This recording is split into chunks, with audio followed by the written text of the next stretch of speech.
আল্লাহ রাব্বুল আলামিন বলে, বান্দা মারা যাওয়ার পরে তোমার কাছ থেকে আমি 60 বছরের 70 বছরের হায়াতের জিন্দেগিটা আমি পরিপূর্ণভাবে হিসাব নিব। কিন্তু আজকে যদি আমার আপনার কবরের চিন্তা থাকতো, তাহলে আমি আপনি কোনো সময় গুনার কাজ করতে পারতাম না, বিশেষ করে মিথ্যা কথা জীবনেও বলতে পারতাম না। আজকে মিথ্যা কথা আমাদের কাছে পানিবাতের চাইতে আরো সহজ হয়ে গেল। আল্লাহ রাসূল সাল্লাল্লাহু আলাইহি ওয়াসাল্লাম বলেন, ইযা কাযাবাল আবদু তাবাদা আনহুল মালাকু মিলান মিন্নাতনি মা জাবি। যখন কোন বান্দা একটা মিথ্যা কথা বলে, মিথ্যা কথা বলার কারণে আর কাদের ভিতরে যে রহমতের ফেরেশতা আছে 1 মাইল পর্যন্ত মিথ্যা কথার দুর্গন্ধ সহ্য না করতে পেরে 1 মাইল দূরে সরে যায়। চিল্লায় বলেন নাউজুবিল্লাহ। অথচ আমি আপনি অহরহ মিথ্যা কথা বলতেছি। তাকায় দেখেন সাহাবায়ে কেরামের দিকে, তাকায় দেখেন এক সাহাবী, উনি মিশর ব্যবসা করার জন্য যান। মক্কা হলো উনার বাড়ি। মক্কা যখন যাইতেছে মরুভূমির ভিতরে ক্লান্ত হয়ে গেছে, এমন সময়ের ভিতরে ঘোড়াটাকে গাছের সাথে বেঁধে একটু বিশ্রাম নিচ্ছে। হঠাৎ করে ঘুম এসে গেছে। ঘোড়াটা ছুটে গিয়ে পাশেই ছিল খেজুরের বাগান, ছোট ছোট খেজুরের চারা ছিল। ঘোড়াটা যায় খেজুরের চারাগুলা যখন নষ্ট করে ফেলেছে, সেখানে একজন পাহারাদার ছিল। সেই পাহারাদার ঘোড়াটাকে সরানোর জন্য একটা পাথর যখন আঘাত করেছে, পাথরটা গিয়ে মাথার কপালের ভিতরে লেগে গেছে। লেগে যাওয়ার সাথে সাথে ঘোড়াটা জায়গায় মারা গেছে। ঘোড়াটা জায়গায় মারা গেছে। এই লোকটা সেখান থেকে সরে নাই। এই যে মুসাফির লোকটা ঘুম থেকে জাগ্রত হওয়ার পরে আবার ঘোড়া খুঁজতেছে, খুঁজতে খুঁজতে গিয়ে দেখে খেজুরের বাগানের ভেতরে ঘোড়াটা মারা গেছে। এবার লোকটা বৃদ্ধ মানুষটাকে জিজ্ঞাসা করছে, বাবাজি এই ঘোড়াকে মারলো? আমরা হলে তো মিথ্যা কথা বলতাম, কথা বলেন ঠিক কিনা? এই লোকটা মিথ্যা কথা বলেন নাই, বরঞ্চ বলে আমি মেরেছি। এই কথা যখন বলেছে, এই মুসাফির লোকটার মনের ভিতরে কষ্ট লেগেছে, আমি বহু দূর যাব, কিন্তু আমার ঘোড়াটা মেরে ফেললো, আমি কেমনে যাব? এই জন্য চিন্তা করে কিছু বুঝতে না পেরে এই লোকটাও এই মুরব্বী লোকটাকে আঘাত করেছে। আঘাত করার কারণে এই মুরব্বী মানুষটা জায়গায় মারা গেছে। জায়গায় মারা যাওয়ার পরে আবার এই নওজোয়ান যুবক চিন্তা করতেছে, হায়রে আমি কি করলাম? আমার ঘোড়া মারছে, প্রয়োজনে ঘোড়া দিত, কথা বলেন ঠিক কিনা? ঘোড়ার পরিবর্তে ঘোড়া পাওয়া যাবে, কিন্তু আমি যে মানুষটাকে মারলাম এই মানুষটাকে এর পরিবর্তে মানুষ কোথায় পাবো? এই লোকটা আমরা হলে তো সেখান থেকে পলায়ে চলে আসতাম, কথা বলেন ঠিক কিনা? এই লোকটা সেখান থেকে সরে নাই, জায়গার ভিতরে বসে আছে। এমত অবস্থায় সকাল থেকে নিয়ে সন্ধ্যা পর্যন্ত লোকটা বসে রইছে। যখন রাত্রি হয়ে গেছে, এমত অবস্থায় ঘোড়ার ওই যে খেজুরের বাগান পাহারা দিচ্ছিল মুরব্বী, ওই মুরব্বী আসছে, ওই মুরব্বীর ছেলেরা আসছে মুরব্বীকে খোঁজার জন্য। বিকাল হয়ে গেল, এখনো পর্যন্ত বাবা বাড়িতে যাইতেছে না, কারণটা কি? এই বলে সন্তানগুলা খোঁজার জন্য আসছে। আসার পরে দেখে বাবা সেই জায়গার ভিতরে মারা গেছে। ওই পাশে নওজোয়ান যুবক বসা। নওজোয়ান যুবককে জিজ্ঞাসা করছে, কে মারছে? এই আমার বাবাকে কে মারছে? আমরা হলে মিথ্যা কথা বলতাম, কথা বলেন ঠিক কিনা? কিন্তু এই নওজোয়ান যুবক মিথ্যা কথা বলে নাই, বরংস বলছে আমি মারছি। আল্লাহু আকবার বলে। কুরআনুল কারীমের ভিতরে পারা হচ্ছে 30টি। কয়টি? সূরার সংখ্যা হয়েছে 114টি। কুরআনুল কারীমের ভেতরে শব্দ রয়েছে, যেমন জালিকাল কিতাব একটা শব্দ, লা রাইবা ফি একটা শব্দ, হুদাল একটা শব্দ, আল আলামিন একটা শব্দ। এরকম শব্দ রয়েছে ৮৬,৪৩০টি। আল্লাহু আকবার বলেন। গোটা কুরআনুল কারীমের ভিতরে আরবি 29টি হরফ ব্যবহার হয়েছে মোট ৩,২০,২৬৭ বার। আল্লাহু আকবার বলবেন না? গোটা কুরআনুল কারীমের ভিতরে জবরটা ব্যবহার হয়েছে ৫৩,২২৩ বার। আল্লাহু আকবার বলে। জেডটা ব্যবহার হয়েছে ৩৯,৫৮৩ বার। পেজটা ব্যবহার হয়েছে ৮৮,০০৪। আমি আপনাদের সামনে যে সূরাটা তেলাওয়াত করেছি ৩০ পারার সিরিয়াল অনুযায়ী ৩০ নম্বর পারায়, ১১৪ সূরার সিরিয়াল অনুযায়ী ১০৭ নম্বর সূরা। এই সূরার ভিতরে আয়াতের সংখ্যা রয়েছে ৭টি, শব্দ রয়েছে ২৫টি, অক্ষর রয়েছে ১১৫টি। আল্লাহু আকবার বলেন। যদি কোনো মানুষ এই সূরা একবার তিলাওয়াত করে আর প্রতিটা হরফের বিনিময় যদি একটা করে নেকি আমলনামায় লেখা হয়, তাহলে তার আমলনামায় ১১৫টা নেকি লেখা হয়ে যাবে। বলবেন যে হুজুর একটা হরফ পড়লে একটা নেকি হয়, দলিল আছে? জি, নবীজি বলেন, মান ক্বারাআল কুরআনা হারফাম মিন কিতাবিল্লাহি ফালাহু হাসানা। আল্লাহু আকবার। নবীজি বলে, যেই মানুষটা কোরআনে কারীমের একটা হরফ তিলাওয়াত করবে, তার আমলনামার ভিতরে একটা করে নেকি লিখে দেওয়া হয়। আর এই একটা নেকিকে যদি 10 গুণে বাড়ায়া দেয়, তাহলে এই সূরাটা একবার তেলাওয়াত করলে তার আমলনামার ভিতরে ১১৫০টা নেকি হয়ে যাবে। আল্লাহু আকবার বলেন। বলবেন যে হুজুর এক হরফে এক নেকি দলিল দিলেন, এক হরফে 10 নেকি দলিল কই? এই হাদিসের শেষ অংশে নবীজি বলেন, ওয়াল হাসানাতু বিআশরি আমসালিহা। আশরুন শব্দের অর্থ হচ্ছে 10, অর্থাৎ একটা হরফ তেলাওয়াত করলে একটা নেকি দেয়, আর একটা নেকিকে আল্লাহ 10 গুণে বাড়ায় আমলনামার ভিতরে 10টা নেকি লিখে দিয়ে দেয়। সুবহানাল্লাহ। এই সূরাটা একবার আমরা তেলাওয়াত করলে আমলনামার ভিতরে ১১৫০টা নেকি হয়ে যাবে। এই সূরা আমরা এখানে যারা আছি সবাই মোটামুটি কম বেশি পারি, কথা বলেন ঠিক কিনা? শুধু খালি তেলাওয়াত করি না, এটাই তো, কথা বলেন ঠিক কিনা? আমি এই সূরার ভেতরে আয়াত যদিও ৭টি, কিন্তু বিষয়বস্তু হচ্ছে ৬টি। জোরে আওয়াজ দিয়ে বলেন কয়টি? আর ৬টি বিষয়বস্তু এমন জটিল আর কঠিন, হয়তো কাফেরের চরিত্র, নয়তো মুনাফিকের চরিত্র। বলুন, আমি ইমানদার, আমি মুসলমান, আমার ভেতরে যদি কাফেরের চরিত্র থাকে, তাহলে আমার ঠিকানা কোথায়? দলিল, মান তাশাব্বা বিকওমিন ফাহুয়া মিন। নবীজি বলে, যে জাতি যার সাথে সাদৃশ্য রাখবে, হাসর নাসর তার সাথেই হবে। কথা বলেন ঠিক কিনা? এবার চিন্তা করে দেখেন, আমি আপনি কি উলামায়ে কেরামের সাথে শত্রুতা পোষণ করব না বন্ধু পোষণ করব? কথা বলেন ঠিক কিনা?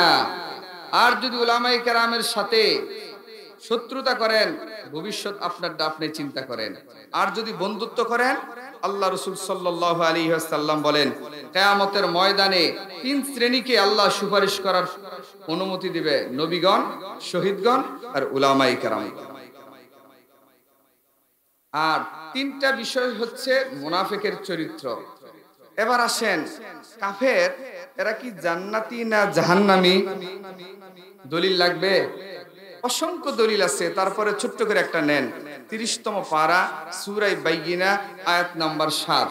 রব্বে কারীম বলেন, ইন্নাল্লাযীনা কাফারু মিন আহলিল কিতাবি ওয়াল মুশরিকিন ফি নারি জাহান্নাম খালিদিনা ফিহা। আল্লাহু আকবার বলেন। আল্লাহ রাসূল সাল্লাল্লাহু আলাইহি ওয়াসাল্লাম বলেন, যেই মানুষটা কুফরি করবে, সেই ইহুদিদের থেকে হোক অথবা মুশরিকদের থেকে হোক, তার ঠিকানা হলো ফি নারি জাহান্নাম, জাহান্নামের ভিতরে। কয় একদিন, কয় না না 2 দিন, কয় না, খালিদিনা ফিহা, ডুববে তো ডুববে, বের হওয়ার আর কোনো সুযোগ নাই। নাউজুবিল্লাহ বলেন। আচ্ছা, বুঝলাম, কাফের এরা জাহান্নামী। মুনাফিক এরা তো দাড়িও আছে, টুপিও আছে, এবং রাসূলের পিছনে পর্যন্ত নামাজ পড়েছে। কথা বলেন ঠিক কিনা? এরা কি জান্নাতি না জাহান্নামী? জোরে আওয়াজ দিয়ে বলেন। দলিল, সূরা নিসা 149 নম্বর আয়াতে রব্বে কারীম সুন্দর করে বলে দিয়েছেন। আল্লাহ রাব্বুল আলামিন বলেন, ইন্নাল মুনাফিকিনা ফিদ দারকিল আসফালি মিনান নার। আল্লাহু আকবার। রব্বে কারীম বলেন, নিশ্চয় মুনাফিক যারা হবে, এরা শুধুমাত্র জাহান্নামে থাকবে এমনটাই নয়, জাহান্নামের ভিতরে সর্বনিম্ন শ্রেণী যেটা আছে, একেবারে অতল গভীরে সর্বনিকৃষ্ট জায়গা যেটা আছে, সেইখানে থাকবে মুনাফিক। কথা বলেন ঠিক কিনা? কাফেরের ব্যাপারে আল্লাহ বলেছে শুধুমাত্র জাহান্নামে থাকবে, কিন্তু মুনাফিকের ব্যাপারে আল্লাহ বলে শুধু জাহান্নামে নয়, জাহান্নামের অতল গভীরে থাকবে। ঠিক কিনা বলেন? কারণ কি? কারণ হলো মুনাফিকেরা হচ্ছে ধোঁকাবাজ। মুসলমানদের কাছে এসে বলে আমরা তোমার দলের লোক, আবার কাফেরদের সাথে গিয়ে বলে আমরা তো আসলে তোমাদেরই লোক, বরং ওদের সাথে একটু ঠাট্টা করলাম, মস্করা করলাম। কথা বলেন ঠিক কিনা? এই ধরনের চরিত্রের মানুষ আমাদের মাঝে আছে না নাই? আমাদের সাথেও আছে, আবার আমাদের বদনামও করে, এরকম মানুষ আছে না? তাহলে আমরা দুই আয়াতের মাধ্যমে বুঝতে পারলাম মুনাফিকও জাহান্নামী, কাফেরেরাও জাহান্নামী। এবার এই আয়াতের ভিতরে 6টা বিষয় এমন জটিল আর কঠিন, হয়তো মুনাফিকের চরিত্র নয়তো কাফেরের চরিত্র। তাহলে এখন নিয়ত করে বসবো, যদি ধরার থাকে ধরবো, যদি আমার ভেতরে ছাড়ার থাকে ছেড়ে দিব। রাজি আছি ইনশাআল্লাহ? যারা আওয়াজ করে বলেন ইনশাআল্লাহ। এবার আসেন, এই সূরার নাম হচ্ছে সূরাতুল মাউন। আমরা যাকে আরাইতাল্লাযী সূরা বলে চিনি। কথা বলেন, সূরাতুল মাউন কেন বলা হলো? মানে এই সূরার ভেতর থেকে একটা শব্দ নিয়ে এই সূরার নাম রাখছে সূরাতুল মাউন। কোরআনে কারীমের ভিতরে যতগুলি সূরা আছে দুই প্রকার, হয়তো সূরার নামটা সূরার ভেতর থেকে নিয়েছে অথবা নেয় নাই। যেমন প্রথম সূরা সূরাতুল ফাতিহা, ফাতিহা কিন্তু আলহামদুলিল্লাহ সূরার ভিতরে নাই, আছে? নাই। আবার শেষ সূরা যেমন সূরাতুন নাস, নাস শব্দটা সূরার ভিতরে আছে না? আছে। এই সূরার ভিতরে শেষের আয়াতের ভিতরে ওয়ায়ামনাউনাল মাউন, মাউন শব্দটা এই সূরার ভিতরে আছে, সেখান থেকে নিয়ে এই সূরার নামকরণ করা হয়েছে। আরবি গ্রামার অনুযায়ী এটাকে বলা হয় তাসমিয়াতুল কুল বিইসমিল জুজ। একটা জুজের দিকে লক্ষ্য করে গোটা সূরার নামকরণ করা হয়েছে। চিল্লায়ে বলেন সুবহানাল্লাহ। একটা বাংলা উদাহরণ দিলে বুঝবেন। মেম্বার বাড়ি, আমরা যে বলি মেম্বার বাড়ি, মেম্বার বাড়িতে কি আর মানুষ নাই? শুধু মেম্বার একাই থাকে না, আরো মানুষ আছে, বরঞ্চ মেম্বার একটু প্রসিদ্ধ মানুষ, সেই হিসাবে পুরা বাড়িটার নাম হয়ে গেছে মেম্বার বাড়ি। কথা বলেন ঠিক কিনা? ঠিক তেমনি ভাবে এই সূরার ভিতরে অনেক শব্দ আছে, অনেক আয়াত আছে, কিন্তু এই সূরার ভিতরে যেহেতু জটিল একটা গুরুত্বপূর্ণ বিষয় হচ্ছে আল মাউন, সুতরাং এইখান থেকে এই গুরুত্বপূর্ণ বিষয়টার দিকে লক্ষ্য করে এই সূরার নাম রাখা হয়েছে সূরাতুল মাউন। আল্লাহু আকবার। এবার আসেন প্রথম আয়াতের ভিতরে রব্বে কারীম বলেন আরাইতাল্লাযী ইউকাযযিবু বিদ্দীন। আল্লাহ রাব্বুল আলামিন নবীজিকে ডাক দিয়ে বলে, ওগো নবীজি, আপনি ওই মানুষটাকে চিনেন কিনা? কোন মানুষ যে কিয়ামতের দিনকে অস্বীকার করে? বলুন তো দেখি, আমরা এখানে যারা আছি আমরা সকলেই স্বীকার করি কি করি না? কিন্তু আল্লাহ রাব্বুল আলামিন বলে, ও নবী আপনি বলিয়া দিন, কাফের যারা আছে এদের বক্তব্য হলো 26তম পারা সূরা কফের 3 নম্বর আয়াতের ভিতরে রব্বে কারীম জানায় দিয়েছে, ওলা বলে ওয়াকালাল্লাযীনা কাফারু আইযা মিতনা ওয়া কুন্না তুরাবা। আল্লাহু আকবার বলেন। কাফেরদের বক্তব্য হলো আমরা মরে যাব, মরে যাওয়ার পরে তুরাবুন শব্দের অর্থ হচ্ছে মাটি, মাটির সাথে একাকার হয়ে যাব, পুনরায় আমাদেরকে আর জীবিত করা হবে না, হিসাবও নাই, নিকাশও নাই, কোনো কিছুই নাই। এটা হচ্ছে কাফেরদের বক্তব্য। বলুন তো দেখি কথাটা সত্য না মিথ্যা?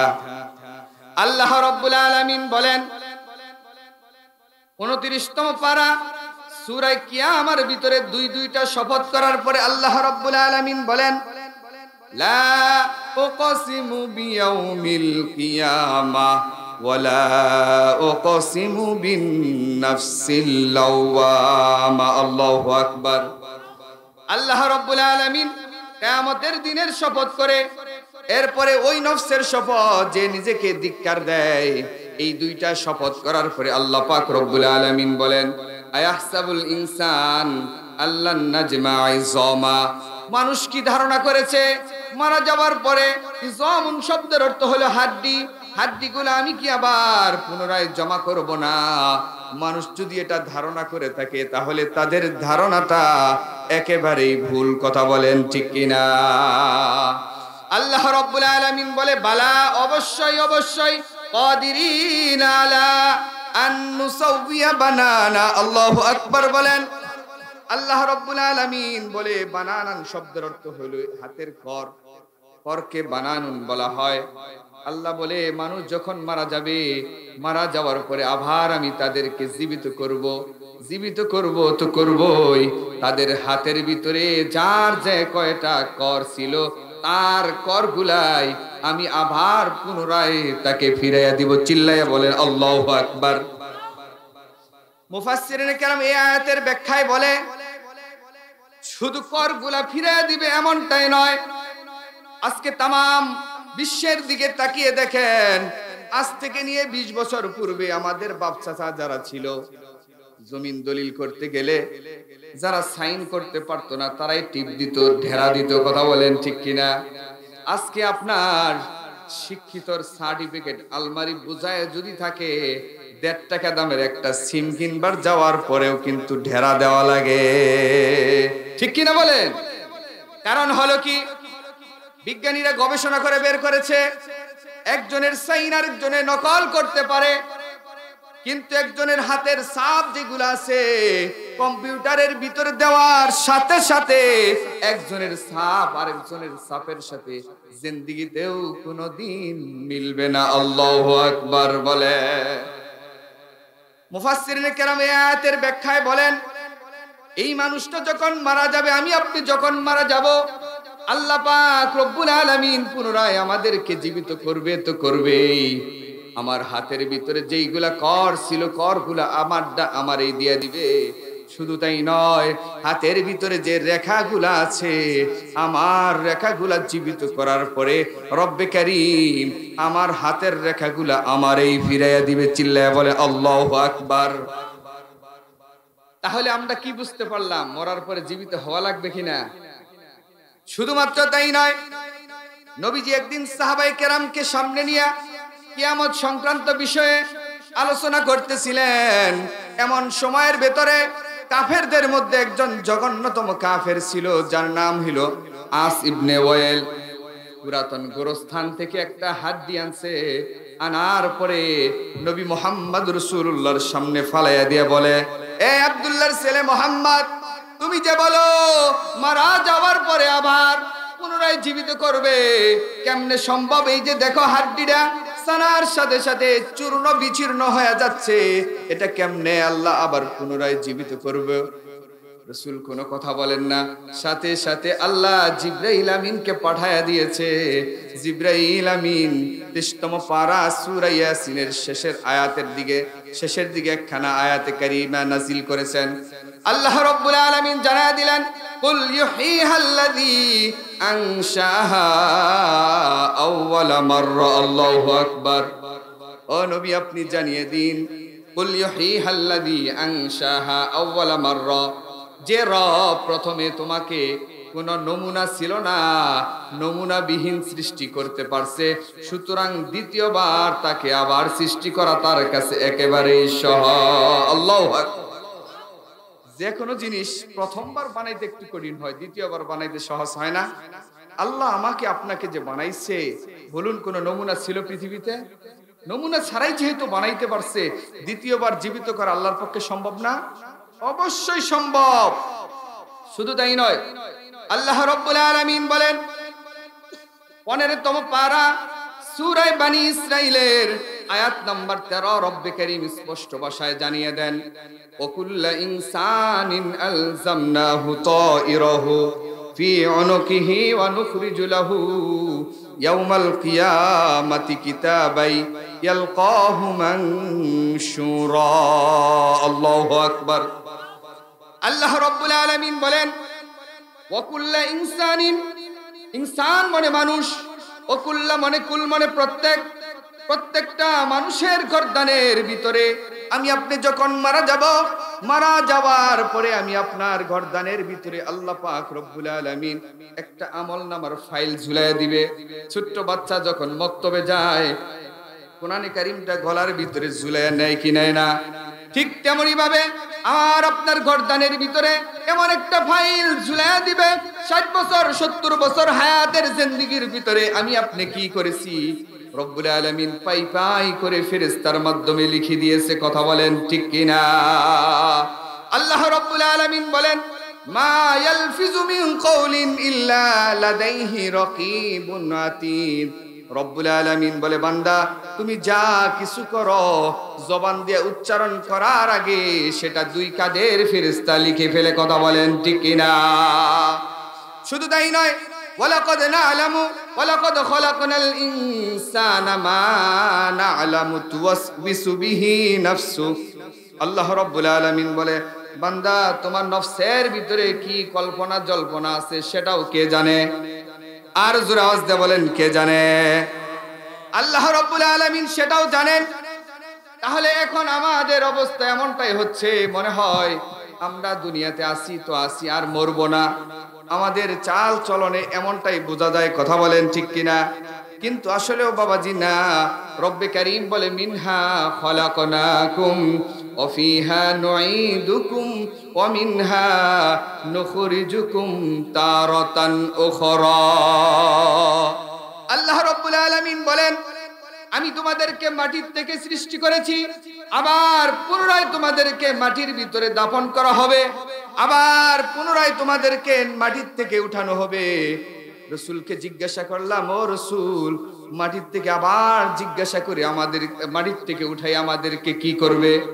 রাসূল বলে, লা তাসুলু কদামা ইবনে আদম ইয়াউমাল কিয়ামাতি মিন ইনদি রাব্বিহি হাত্তা ইউসআলা আন খামস। আল্লাহু আকবার বলেন। রাসূলকে জিজ্ঞাসা করলাম, ওগো রাসূল, আল্লাহ দুনিয়াতে পাঠাইছে, আবার মারবো, মাটির ভিতরে দিবা, আবার আমাদেরকে জীবিত করব, জীবিত করে কি করব? রাসূল বলে যে কিয়ামতের ময়দানে 5টা প্রশ্ন করবে। 5টা প্রশ্নের জবাব দেওয়ার আগ পর্যন্ত কোন বনি আদম 1 কদম সামনের দিকে অগ্রসর হতে পারবে না। চিল্লায় বলে আল্লাহু আকবার। চিন্তা আসেনি? চিন্তা আসেনি? আমরা শুধুমাত্র এমন ভাবে চলাফেরা করতেছি, মনে হয় যে আমরা মরে যাব তো শেষ হয়ে যাবে। বাবাজি আসলে বিষয়টা এমন না। কথা বলেন। আল্লাহ রাব্বুল আলামিন বলে, বান্দা মারা যাওয়ার পরে তোমার কাছ থেকে আমি 60 বছরের 70 বছরের হায়াতের জিন্দেগিটা আমি পরিপূর্ণভাবে হিসাব নিব। কিন্তু আজকে যদি আমার আপনার কবরের চিন্তা থাকতো, তাহলে আমি আপনি কোনো সময় গুনার কাজ করতে পারতাম না, বিশেষ করে মিথ্যা কথা জীবনেও বলতে পারতাম না। আজকে মিথ্যা কথা আমাদের কাছে পানি ভাতের চাইতে আরো সহজ হয়ে গেল। আল্লাহ রাসূল সাল্লাল্লাহু আলাইহি ওয়াসাল্লাম বলেন, ইযা কাযাবাল আবদু তাবাদা আনহুল মালাকু মিলান মিন নাতনি মা জাবি। যখন কোন বান্দা একটা মিথ্যা কথা বলে, মিথ্যা কথা বলার কারণে আর কাদের ভিতরে যে রহমতের ফেরেশতা আছে 1 মাইল পর্যন্ত মিথ্যা কথার দুর্গন্ধ সহ্য না করতে পেরে 1 মাইল দূরে সরে যায়। চিল্লায় বলেন নাউজুবিল্লাহ। অথচ আমি আপনি অহরহ মিথ্যা কথা বলতেছি। তাকায় দেখেন সাহাবায়ে কেরামের দিকে, তাকায় দেখেন এক সাহাবী, উনি মিশর ব্যবসা করার জন্য যান। মক্কা হলো উনার বাড়ি। মক্কা যখন যাইতেছে মরুভূমির ভিতরে ক্লান্ত হয়ে গেছে, এমন সময়ের ভিতরে ঘোড়াটাকে গাছের সাথে বেঁধে একটু বিশ্রাম নিচ্ছে। হঠাৎ করে ঘুম এসে গেছে। ঘোড়াটা ছুটে গিয়ে পাশেই ছিল খেজুরের বাগান, ছোট ছোট খেজুরের চারা ছিল। ঘোড়াটা যায় খেজুরের চারাগুলা যখন নষ্ট করে ফেলেছে, সেখানে একজন পাহারাদার ছিল।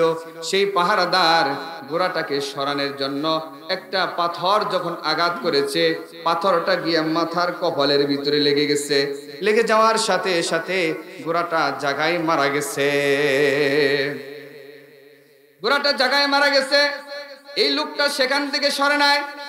এই যে মুসাফির লোকটা ঘুম থেকে জাগ্রত হওয়ার পরে আবার ঘোড়া খুঁজতেছে, খুঁজতে খুঁজতে গিয়ে দেখে খেজুরের বাগানের ভেতরে ঘোড়াটা মারা গেছে। এবার লোকটা বৃদ্ধ মানুষটাকে জিজ্ঞাসা করছে, বাবাজি এই ঘোড়াকে মারলো? আমরা হলে তো মিথ্যা কথা বলতাম। কথা বলেন ঠিক কিনা? এই লোকটা মিথ্যা কথা বলেন নাই, বরঞ্চ বলে আমি মেরেছি।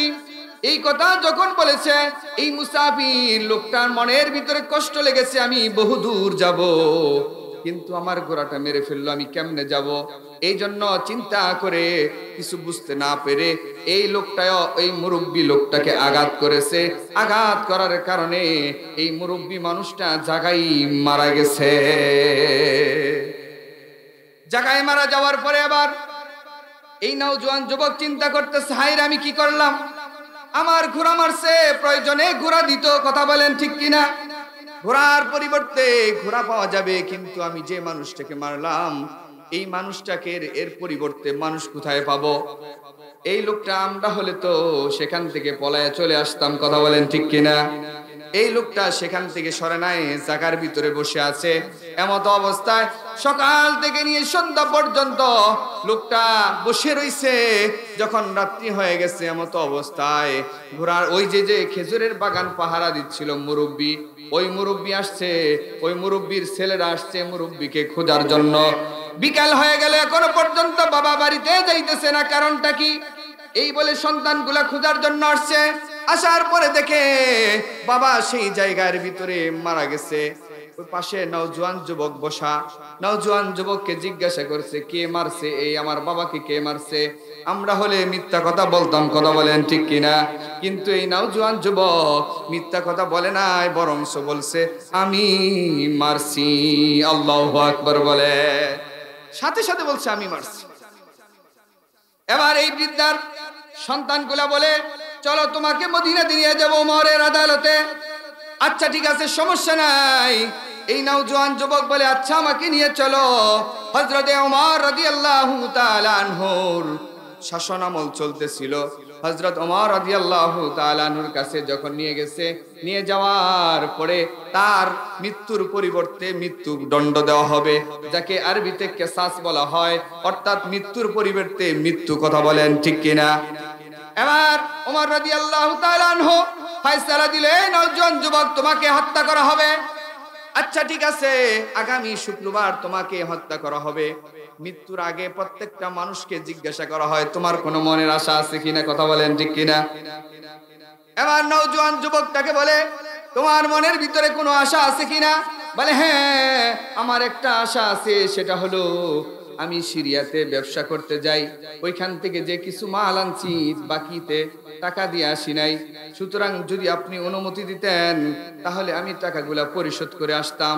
আর যদি টাকাগুলা পরিশোধ না করতে পারি তাহলে ওই মানুষগুলা, ইহুদি মানুষগুলা মুসলমানের উপর দোষ চাপায় দিবে যে মুসলমানেরা বাকি খাওয়ার পরে আর বাকি পরিশোধ করে না, টাকা মেরে খায়, কথা বলেন ঠিক কিনা? আমার কারণে যেন মুসলমানদের এই বদনাম যেন না আসে, যদি অনুমতি দিতেন তাহলে আমি গিয়ে ঋণগুলো পরিশোধ করে আসতাম। হযরত ওমর রাদিয়াল্লাহু তাআলা আনহু বলে, আচ্ছা ঠিক আছে, তোমাকে দেওয়া হবে অনুমতি, কিন্তু তোমার পরিবর্তে একজন মানুষকে এখানে জামিন বানিয়ে যেতে হবে। কারণ হলো তোমার বাড়ি অনেক দূরে, তুমি যদি না আসো, এবার যদি ওই বৃদ্ধার সন্তানগুলো আমার কাছে আসে বিচারের জন্য, তাহলে আমি বিচার কেমনে করব, কথা বলেন ঠিক কিনা? এবার নওজোয়ান যুবক ডাক দিয়ে বলে, ইয়া আমিরাল মুমিনিন, এই মদিনার ভিতরে আমার আপন বলতে তো কেউ নাই, কাকে আমি জিম্মাদার বানিয়ে জামিন বানিয়ে চলে যাব? এই কথা বলার পরে হযরত ওমর রাদিয়াল্লাহু তাআলা আনহু সাহাবায়ে কেরামকে ডাক দিয়ে বলে, এ সাহাবায়ে কেরাম, কে আছো যে এই নওজোয়ান যুবকের জিম্মাদার হওয়া, জামিন হওয়া? যেমন তেমন জামিন না, এই নওজোয়ান যুবক যদি না আসে তার পরিবর্তে তোমাকে মৃত্যুদণ্ড দেওয়া হবে, ফাঁসির কাস্টে ঝোলা লাগবে। বলুন তো দেখি, এত বড় জিম্মাদারি কেউ নিবেনি? কেউ রাজি হয় না। শেষ পর্যন্ত হযরতে আবু যর গফারি রাদিয়াল্লাহু তাআলা আনহু তিনি রাজি হয়ে গেছে। ডাক দিয়ে বলি, আমিরুল মুমিনিন, আমার এই ভাইকে ছেড়ে দেন, উনি যদি না আসে উনার পরিবর্তে আমি উনার জিম্মাদার হয়ে গেলাম, জামিন হয়ে গেলাম, উনার পরিবর্তে আমাকে আপনি ফাঁসির কাস্টে ঝুলাইয়া কিসাসের বিচার করে দিবে। আল্লাহু আকবার। এই কথা বলার পরে হযরতে ওমর রাদিয়াল্লাহু তাআলা আনহু এই যুবককে ছেড়ে দিয়েছে। যুবক আস্তে করে গিয়ে সিরিয়াতে গিয়ে ঋণগুলা পরিশোধ করে আসছে। আগামী শুক্রবারে জুমার দিন ফাঁসি হবে।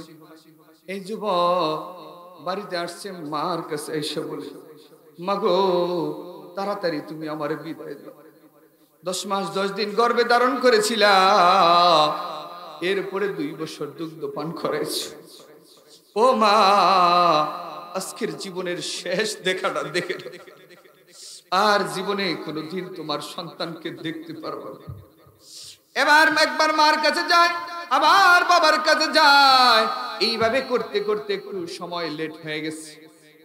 এদিক দিয়ে জুমার নামাজ যখন শেষ হয়ে গেছে, হযরতে ওমর রাদিয়াল্লাহু তাআলা আনহু বিচারের কাজ চেয়ারের ভিতরে আসনে বসা আছে, সমস্ত সাহাবায়ে কেরাম হাজির হয়ে গেছে।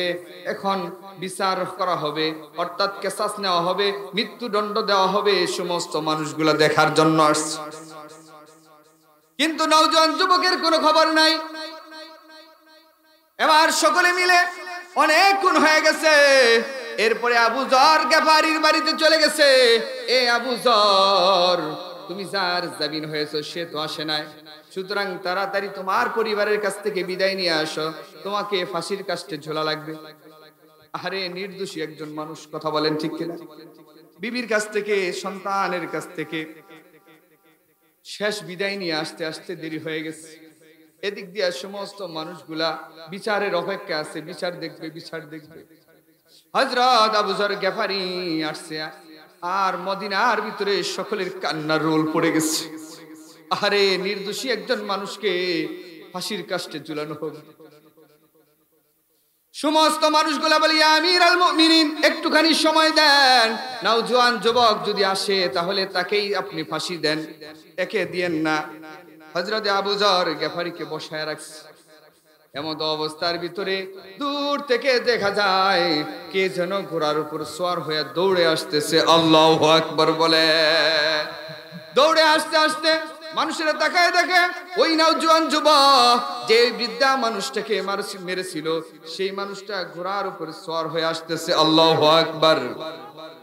এবার আয়েশা বলে, ইয়া আমিরুল মুমিনিন, মাফ করে দেন, আমার যথা টাইমে আমি আসতে পারি না, এই কারণ হলো আমার মার কাছ থেকে বিদায় নিতে নিতে, আমার সন্তানের কাছ থেকে বিদায় নিতে নিতে, আমার বাবার কাছ থেকে বিদায় নিতে নিতে একটু দেরি হয়ে গেছে।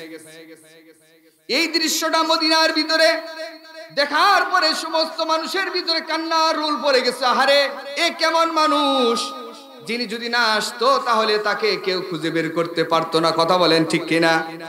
আহারে, যেই মানুষটা দুনিয়াতেই আল্লাহর কাঠগড়ায় যেন আসামি হিসাবে দাঁড়াইতে না হয়, এজন্য দুনিয়াতেই তার বিচারটা মাথা পেতে নিয়েছে।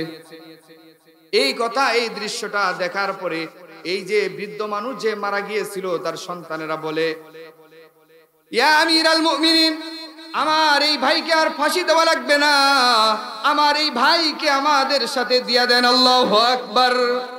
আমার এই ভাইকে মারা লাগবে না, বরঞ্চ আমাদের বাবার যেই পরিমাণের সম্পত্তি ছিল, আমরা যেটুকু ভাগের ভাগ পাবো, আমাদের এই ভাইকেও ততটুকু সমপরিমাণ আমরা দিয়ে দিব।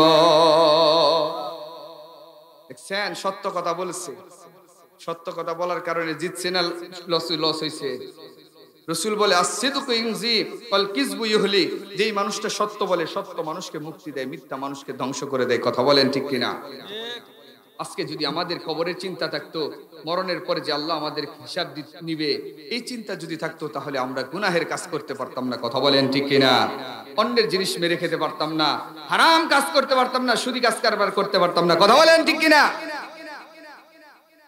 কিতাবের ভিতরে লেখে, হযরত আশরাফ আলী থানভী রাহমাতুল্লাহি আলাইহি, উনি একবার দিল্লি যাইতেছে, দিল্লি স্টেশন রেল দিয়া যাবে, সফর করবে মিরাট নামক স্টেশনে। আগে, এখন বর্তমান জামানায় যেমন বিদেশ গেতে শুরু সামানা জানে, বিমানে ওঠার আগে সেটা ওজন করা হয়, কথা বলেন ঠিক কিনা? আগে এক সময় রেলে সফর করলে যা কিছু নিচে শুরু সামানা গুলা ওজন করে ভাড়া দেওয়া লাগতো। হযরত থানভী রাহমাতুল্লাহি আলাইহি যখন রেলের কাছে আসছে, এমন সময় দেখে যে রেলের ভিতরে যিনি টিটি আছে, যিনি ওইগুলা হিসাব নিকাশ নেয়, ওটা হলো ওনার ছাত্র। দেখে ছাত্র হুজুরকে দেখে খুশি হয়ে গেছে, হুজুর ছাত্রকে দেখে খুশি হয়ে গেছে, কথা বলেন ঠিক কিনা? এবার হাতের ভিতরে ছিল, এক হাতের ভিতরে ছিল কুশাল, আমরা যে কুশাল খাই, আখ খাই, আরেক হাতের ভিতরে ছিল অনেকগুলা কাপড় চোপড়। টিটি আবার ডাক দিয়ে বলে, হুজুর, এক হাতের ভিতরে যে কাপড় চোপড় গুলো আছে এগুলা ওজন করেন, ভাড়া দেন। আর এক হাতের ভিতরে যে কুশাল আছে এগুলা ওজন করা লাগবে না, ভাড়া দেওয়া লাগবে না। থানবী রহমাতুল্লাহি আলাইহি ডাক দিয়ে বলে, এ বাবা, তুমি কোন পর্যন্ত যাবা? কারণ হলো প্রত্যেকটা টিটির একটা সীমানা নির্ধারণ করা আছে। কথা বলেন ঠিক কিনা? বলে যে আমি অমুক স্টেশনে নেমে যাব।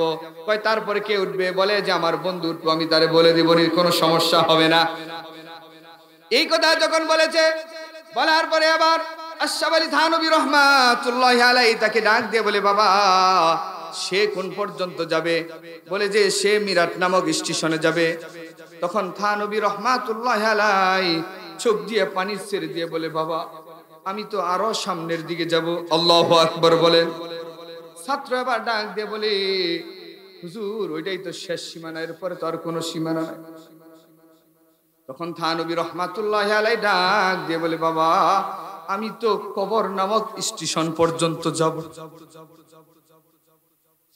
কবরের ভিতরে যাওয়ার পরে আল্লাহ রাব্বুল আলামিন যদি থানবীকে জিজ্ঞাসা করে, থানবী, এক হাতের ভিতরে সামানা নিয়েছিল, সেগুলার ভাড়া দিয়েছো, আর এক হাতের ভিতরে কুশাল নিয়েছিল, সেগুলার ভাড়া দিলা না, আজকে তুমি ভাড়া দাও। আমি থানবী আল্লাহর কাছে আমি কি জবাব দিব? চিন্তা করে দেখছেন? তাদের ছিল হাকিকি কবরের চিন্তা। কথা বলেন ঠিক কিনা? হযরতে ওমর রাদিয়াল্লাহু তাআলা আনহু যখন খেলাফতের মসনদে আছে, আমিরুল মুমিনিন হিসাবে আছে, এমন সময়ের ভিতরে তিনার কাছে একটা মামলা আসছে, নিজের ছেলের মামলা। নিজের ছেলে মদ খাওয়ার পরে জিনা করেছে, এই মামলা আসছে। আজকে সমাজের ভিতরে কিন্তু ইনসাফ চলে না, বিচার চলে না। কথা বলেন ঠিক কিনা? আজকে বিচার চলে তিন ভাবে, একটা হলো স্বজন প্রীতি, আরেকটা হলো ভোজন প্রীতি, আরেকটা হচ্ছে দল প্রীতি। কথা বলেন ঠিক কিনা? স্বজন প্রীতি মানে আত্মীয় স্বজন অপরাধ করছে, এটা কোনো অপরাধী না। ভোজন প্রীতি মানে আগামীকাল বিচার, রাতের বেলায় কিছু দিয়ে দিচ্ছে, পকেটে দিয়ে দিচ্ছে, এখন খালি আঙ্গুল অন্য দিকে যায়। কথা বলেন ঠিক কিনা? আর দল প্রীতি মানে দলের লোক অপরাধ করছে, এটা অপরাধ না। কথা বলেন ঠিক কিনা? অথচ হযরত ওমর রাদিয়াল্লাহু তাআলা আনহু তিনার কাছে মামলা আসছে নিজের কলিজার টুকরা সন্তানের ব্যাপারে। আবু শামা মদ পান করার পরে জিনা করেছে। মদ পান করার শাস্তি হলো ৮০টা বেত্রাঘাত করা।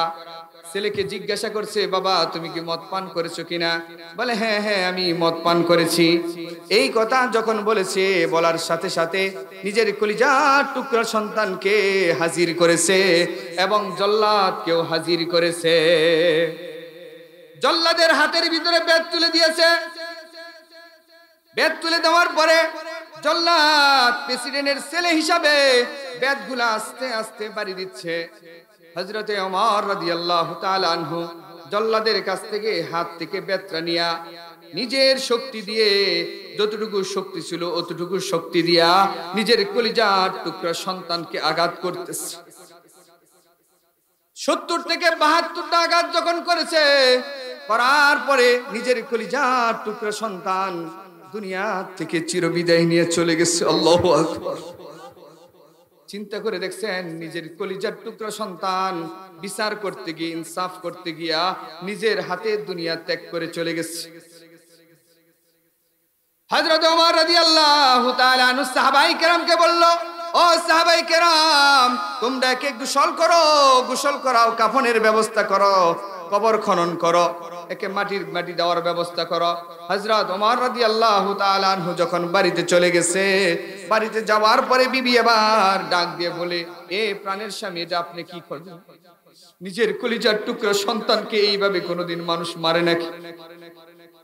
হযরত ওমর রাদিয়াল্লাহু তাআলা আনহু এই নিজের কলিজার টুকরা সন্তানের জানাজা পড়াইলেন। জানাজার পড়ার পরে কবরের ভিতরে রাখলেন। রাখার পরে মাটি দেওয়ার পরে ওই বেত্রা নিয়ে আসলেন।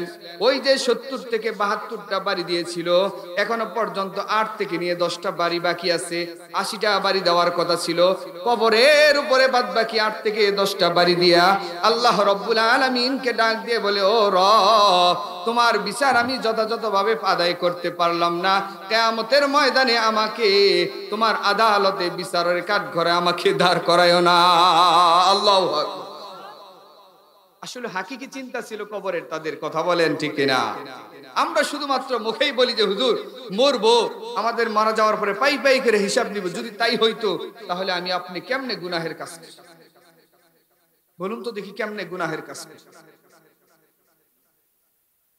প্রিয় ভাইরা আমার, বন্ধুগণ, আল্লাহ রাব্বুল আলামিন বলে আরাইতাল্লাযী ইউকাযযিবু বিদ্দীন, ও নবীজি আপনি ওই মানুষটাকে চিনেন কিনা যে কিয়ামতের দিনকে অস্বীকার করে?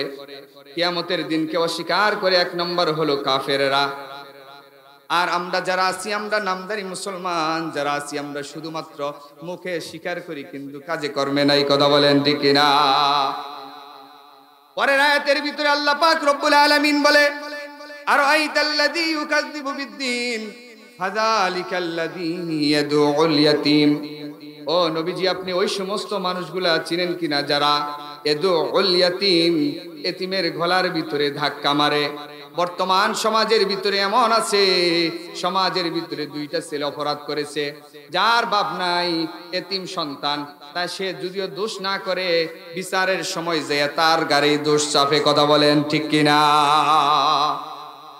আল্লাহ রাব্বুল আলামিন বলেন ওয়ালা ইয়াহুদ্দু আলা তুআমিল মিসকিন, ও রব্বুল আলামিন কোরআন কারীমের ভিতরে নবীজিকে জানায় দেয়, ও নবীজি আপনি চিনেন কিনা দুই নম্বর হলো এতিমের গলার ভিতরে ধাক্কা দেয়। এটা হলো কাফেরের চরিত্র। বিশেষ করে আয়াতটা নাজিল হয়েছে আবু জেহেলের ব্যাপারে। আবু জেহেলের চরিত্র এমন ছিল, যখন মানুষ মারা যাবে এমন সময় তার কাছে গিয়ে কান্নাকাটি করত। মুমুন্স ব্যক্তিরা ডাক দিয়ে বলতো, ভাই তুমি কেন কান্নাকাটি করো? নেতাজি আপনি কেন কাঁদেন? তখন আবু জেহেল ডাক দিয়ে বলতো, তোমার দুঃখে দুঃখিত হয়ে আমি কাঁদতেছি। কেন? তুমি মারা যাবা, তোমার এই এতিম সন্তান গুলাকে কে দেখে শুনে রাখবে? তোমার এই এতিম সন্তান গুলাকে কে খোঁজ খবর নিবে? তখন মুমুন্স ব্যক্তিরা বলে আসে, আহারে আমার নেতাজি কত ভালো মানুষ, আমার আপনজনেরা কেউ আমার সন্তানের চিন্তা করে না, কিন্তু আমার নেতা আমার সন্তানের চিন্তা করতেছে, কথা বলেন ঠিক কিনা?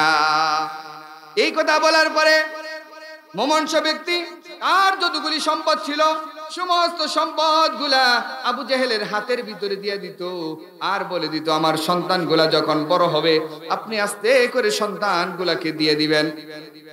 কিন্তু আবু জেহেলের চরিত্র এমন ছিল, সন্তানগুলা যখন প্রয়োজন হইতো, টাকা পয়সার প্রয়োজন হইতো, একটু বড় হইছে, আবু জেহেলের কাছে যখন টাকার জন্য যাইতো, আবু জেহেল ঘাড়ের ভিতরে ধাক্কা দিয়া বাড়ির থেকে বের করে দিত। ঠিক এমনই ভাবে দুই ছোট মাসুম বাচ্চা এতিম, এদের সন্তান আবু জাহেলের কাছে ছিল। আবু জাহেলের কাছে যখন সন্তানেরা যখন সম্পদের জন্য গেছে, যাওয়ার পরে আবার আবু জেহেল ঘাড় ধাক্কা দিয়ে বের করে দিয়েছে। এই ছোট বাচ্চাগুলা কাঁদতে কাঁদতে আসছে নবীজির কাছে। নবীজির কাছে যখন আসছে, আসার পরে নবীজি সমস্ত কাজবাজ গুলো ছেড়ে দিয়া এই ছোট এতিম বাচ্চা দুটাকে নিয়ে আবু জাহেলের বাড়িতে যখন আসছে, আসার সাথে সাথে আবু জাহেল থরথর করে কাঁপতেছে। নবীজি আবার ডাক দিয়ে বলে, ও চাচা, এই এতিম দুই সন্তানের আপনার কাছে আমানত আছে কিনা? টাকা পয়সা ধন সম্পদ আছে কিনা? আবু জাহেল আবার ডাক দিয়ে বলে, হ্যাঁ হ্যাঁ অবশ্যই আছে। আশেপাশে যারা ছিল তাদেরকে বলে, যাও যাও অমক আলমারির ভিতরে এদের সম্পদগুলো আছে, তাড়াতাড়ি এনে বের করে দাও। এই কথা বলার সাথে সাথে আমলারা, চাকর যারা ছিল, কামলা যারা ছিল, তারা ইনা বের করে দিয়েছে। আবু জেহেল বের করে দেওয়ার পরে নবীজি এই ছোট বাচ্চা দুটাকে নিয়ে চলে আসছে।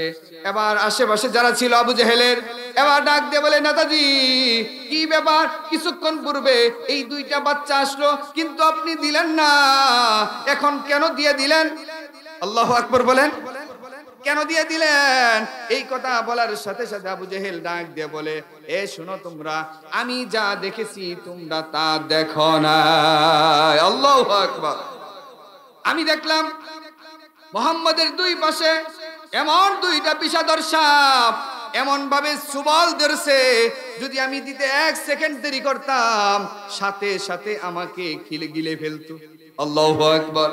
এই ভয়ের কারণে আমি আমার সম্পদ, তাদের সম্পদগুলা তার কাছে ফিরাইয়া দিয়েছি। আল্লাহ রাব্বুল আলামিন বলেন, আরাইতাল্লাযী ইউকাযযিবু বিদ্দীন ফাযালিকাল্লাযী ইয়াদউল ইয়াতীম।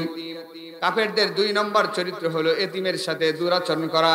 তিন নাম্বার চরিত্র হলো ওয়ালা ইয়াহুদ্দু আলা তুআমিল মিসকিন, অসহায় গরিব মানুষ যারা আছে এদেরকে খানা খিলায় না, বরঞ্চ খানা খিলানের প্রতি উদ্বুদ্ধও করে না।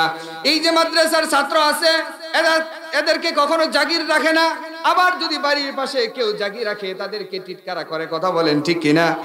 আল্লাহ বলে এটা হলো কাফেরের চরিত্র। তাহলে প্রথম আয়াত, 3 আয়াতের ভিতরে পাইলাম কাফেরের চরিত্র। 1 নম্বর কাফেরের চরিত্র হলো এরা কিয়ামতের দিনকে অস্বীকার করে। 2 নম্বর হলো এতিমের গলার ভিতরে ধাক্কা মারে। 3 নম্বর হলো মিসকিন অসহায় মানুষ যারা আছে তাদেরকে খানা নিজেরাও খিলায় না, বরঞ্চ খানা না খিলানের প্রতি তারা উৎসাহিত করে। এই 3টা হলো কাফেরের চরিত্র। আর পরের 3টা হলো মুনাফিকের চরিত্র। আল্লাহ রাব্বুল আলামিন বলে ফাওয়াইলুল লিল মুসাল্লিন আল্লাযীনা হুম আন সালাতিহিম সাহুন। আল্লাহু আকবার বলেন। মুনাফিকের 1 নম্বর চরিত্র হলো নামাজের ভিতরে অবহেলা করে। যোহরের নামাজ নিয়ে ঠেকায় আসরের সময়, আসরের নামাজ মাগরিবের পরে। এই স্বভাব আমরা এখানে যারা আছি আমাদের ভিতরে আছে না নাই? এমনি নামাজ পড়ি কিন্তু একটু সামান্য কাজের অজুহাতে আমরা নামাজগুলো ছেড়ে দেই। কথা বলেন ঠিক কিনা? কিন্তু এটা হলো মুনাফিকের চরিত্র। আল্লাহ রাব্বুল আলামিন বলেন আল্লাযীনা হুম আন সালাতিহিম সাহুন। মুনাফিকের 1 নম্বর চরিত্র হলো নামাজের ভিতরে অলসতা করা। 2 নম্বর চরিত্র হলো আল্লাযীনা হুম ইরাউন, যা কিছু করে মানুষকে দেখানোর জন্য, দান সদকা করে দেখানোর জন্য, মানুষ বাহবা দিবে এজন্য এমনি নামাজ পড়ে না। কিন্তু এমন যখন এর আত্মীয় বাড়ি যায় মসজিদের সামনের কাতারে, কথা বলেন ঠিক কিনা? কেন? যদি এই মুরব্বী মানুষ দাড়ি পাইকে গেছে, পাঞ্জাবি গাই দিয়েছি, যদি নামাজ না পড়ি তাহলে কেমন দেখা যায়, কি বলবে? কথা বলেন ঠিক কিনা? মানুষকে দেখানোর জন্য নামাজ পড়ে। 3 নম্বর গুণ হলো মুনাফিকের চরিত্র হলো ওয়ায়ামনাউনাল মাউন। মাউন শব্দের অর্থ হলো খুঁটিনাটি বিষয়, দাও, কুড়াল, খুন্তা, ছেনি, কাশি, বটি, এগুলা। আমাদের চরিত্র এমন মুনাফিকের মতো হয়ে গেছে। মুনাফিকের চরিত্র ছিল আশেপাশে মুসলমান বিপদে পড়ে যদি দাওয়ের জন্য যাইতো, দাও দিত না। খুন্তার জন্য যাইতো, খুন্তা দিত না। কুড়ালের জন্য যাইতো, কুড়াল আছে বলতো যে কুড়াল নাই, অমক জায়গায় নিয়ে গেছে। কথা বলেন ঠিক কিনা? আমাদের ভিতরে এমন হয়ে গেছে, আমাদের কাছে এই সামান্য জিনিসগুলোর জন্য যদি আসে কখনো আমরা দেই না। কথা বলেন ঠিক কিনা? তাহলে আমরা সূরার শেষের দিকে 3টা চরিত্র পাইলাম মুনাফিকের।